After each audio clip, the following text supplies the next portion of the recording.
Hi guys, well today we're going to be taking a look at Logitech's new G303 Daedalus Apex. So this is a new optical gaming mouse which actually has emerged after the great success of the G302. The G302 of course originally designed for MOBA gamers, but actually it turns out FPS gamers quite like the design, but unfortunately the sensor in the 302 isn't really geared up for such usage, and thus we have the G303. So the basis for the design has actually remained the same, using the same shape and dimensions. Just subtle but actually quite significant changes have been made with the inclusion of the Delta Zero optical gaming sensor, paving the way for up to 12,000 DPI. So the Apex gaming mouse can be purchased for £55 in the UK, and if you're over in the States it's going to be around $70. So with an upgraded sensor and some minor feature improvements, hopefully we've got a real winner in our hands today. So we're now going to begin our video today guys, and we hope you enjoy it. Right guys, well to begin with we'll do a quick unbox on this new mouse. As you can see, typical of Logitech in this nice packaging here, we have a depiction of the mouse itself in the centre there. We've got the model name of course, and then over on the side we have the technical specifications, that is multilingual, and then over on the reverse we have the fundamental features. Again, that's multilingual there, as you can see. We've got an image there of the mouse again, with the fundamental features pinpointed and a bit more detail up there. But we're going to go inside the box anyway, because that's really what we want to see. Just open this out. So aside from the actual mouse itself, we just get two items. Now the first is the warranty leaflet, which gives you the technical assistance if you need to contact Logitech for whatever reason. And then we haven't got any software with this provided, you know, like a software CD. So instead Logitech have provided this, and they give you the website address for the software. So that's perhaps a good idea. You do need an internet connection of course, but that does mean that you're going to get the very latest software and the firmware updates. So here we have the 303 Daedalus Apex. Now this mouse is primarily designed for gamers who favour first-person shooters. You'll notice some key similarities to the 302 from Logitech because the actual physical dimensions and the shape are exactly the same. Now although Apex is ambidextrous, it's symmetrical, it's really designed for right-handed gamers due to the button placement. Apex uses a combination of plastic and rubber for its construction, and it feels nice and comfortable in the hand. It's also lightweight, weighing in at just 127 grams. Now the size and the shape of this mouse means that it tends to require more of a claw grip than anything else.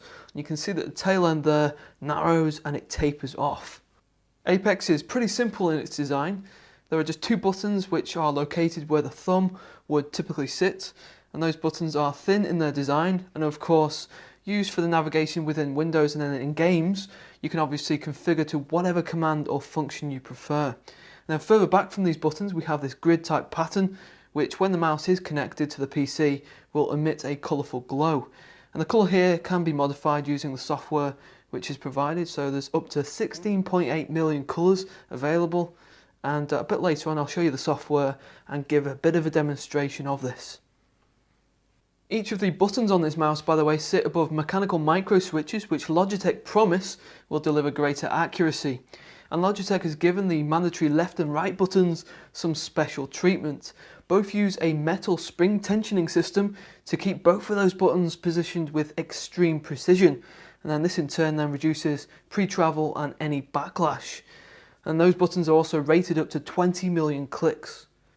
In the centre there we have the scrolling wheel, which is neither too loose nor too firm, so the rotation, the movement, is straight down the middle with the resistance. And then behind that wheel we have the DPI button, which allows on-the-fly modification to the DPI sensitivity. So the lowest setting that we can use there is 200, and then the highest is up to a phenomenal 12,000. And then furthermore to this we've got the 50 individual increments which can be configured. You'll also notice that Logitech has given Apex a braided cable for extra durability. This is something which the 302 lacked, and this cable is 1.8 meters long. Flipping the mouse over onto its reverse, there are 6 Teflon pads to assist with glide on different surfaces, And in the very center there is a feature which is fundamental to Apex's makeup, the Delta Zero optical sensor. Now this sensor has been used on other Logitech products in the past and it has proven to be exceptionally good. With it we have a maximum acceleration of 40G and then a maximum speed of approximately 300 IPS. And with the Logitech software we can of course fine-tune the mouse to any surface pad which it is to be used on. Right guys, well I have the Logitech software installed and I'm just going to give you a quick demonstration, a quick run through as to what you can expect from this software suite. So if you've used Logitech products in the past, you'll be very familiar with this interface which I'm using right now. So we start off really with a depiction of the product itself. So if we click on the left button there, it gets us through to the button customization, but we can actually access this from the bottom if you prefer to click on one of these icons instead. So if I just select the back button there, click on edit, we've got these predefined button functions which we can select and apply. We've got the keystroke which we can perhaps select if that's your thing, or we can even record a macro and apply that to each individual button. Back to the page, we've got 3 different profiles which we can actually use. So perhaps for profile 1 I might have a certain set of commands, profile 2 have them totally different for a different game, and we can easily store those and switch between each profile as well. Now below that we've got these sensitivity options and we've got up to 5 different levels that we can select. We've got here starting from 400 DPI all the way up to 7600 DPI, and if I just click on my DPI button there, you can see that this scrolls through these, so I'll just leave it on 3200 because that's generally the sensitivity that I have when I'm using my mouse inside Windows. For the report rate we've got up to 1000, so the lower settings there are really only for compatibility. Now on the next tab, this is the lighting configuration, so there's lots of different options here that we can choose. We can actually turn the logo on and off, we can turn the sides on and off, and we've also got these lighting effects. Now if I just select off, that just gives me a solid colour as you can see. And then if I select colour cycle, that will rotate through a palette of different colours.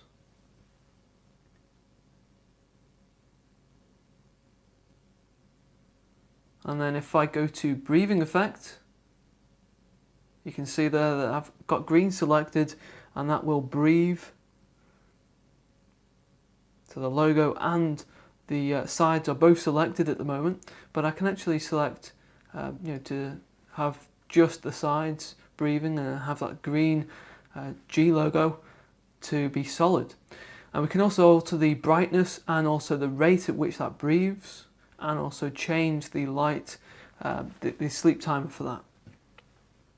On the next tab we have the surface tuning. Now for this we've got 2 selected options here already predefined by Logitech, so that's some of their own mouse pads that you can select, but we can actually add our own surface pad if perhaps we've got a different branded one, and the mouse will actually optimize to that particular surface.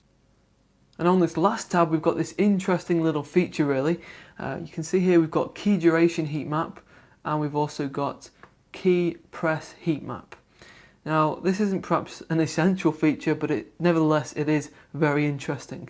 So if I just show you, really it gives you a bit of a report back on how often you click your button. So if I just click start, click my left mouse button, click my right mouse button quite a few times, and then to the navigator as well, the back button there, and then hit stop. Gives you a bit of an idea as to how often you click these individual buttons here. It tells you how many times, and it also gives you a date and a timestamp as well.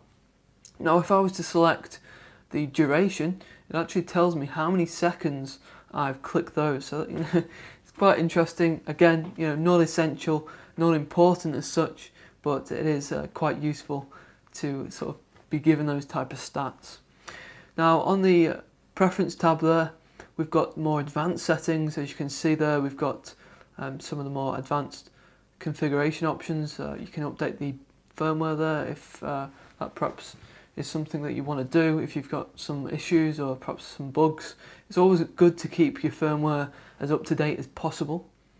And we can also change the default profile to when it obviously boots into Windows. And that pretty much concludes the software, guys. Hopefully that's given you a bit of an overview as to what you can expect from this software, from this mouse, and there is lots of customization there, and it is quite an interesting little product. So there you have it, that's the new G303 from Logitech. I've been using this mouse now for a good couple of days, and I can confidently say that it's both very comfortable for long periods of time and is extremely accurate. And you know guys, a lot of the gaming mice that are on the market, they have good button placement, they feel great, and they feature all the great hardware under the hood, but they seem to fail in the design and the implementation of good software. And this kind of filters through into other markets too, you might well have noticed. You know, often the hardware isn't difficult to get hold of, but having the flair for design and the expertise to develop good software is lacking. But this isn't the case with Logitech's kit, you know, as we've seen today. So guys, that pretty much concludes our video today. I hope you've enjoyed it. Thanks very much for taking the time out to watch it today. Take care of yourselves, and I'll see you guys in the next video.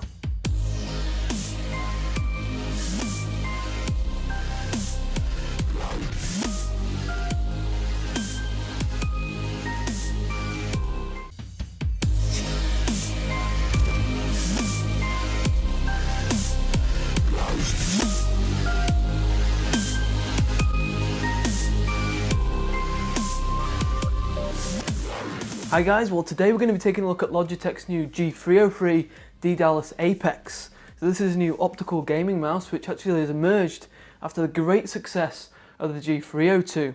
The G302 of course originally designed for MOBA gamers, but actually it turns out FPS gamers quite like the design, but unfortunately the sensor in the 302 isn't really geared up for such usage, and thus we have the G303. So the basis for the design has actually remained the same, using the same shape and dimensions. Just subtle but actually quite significant changes have been made with the inclusion of the Delta Zero optical gaming sensor, paving the way for up to 12,000 DPI. So the Apex gaming mouse can be purchased for £55 in the UK, and if you're over in the States it's going to be around $70.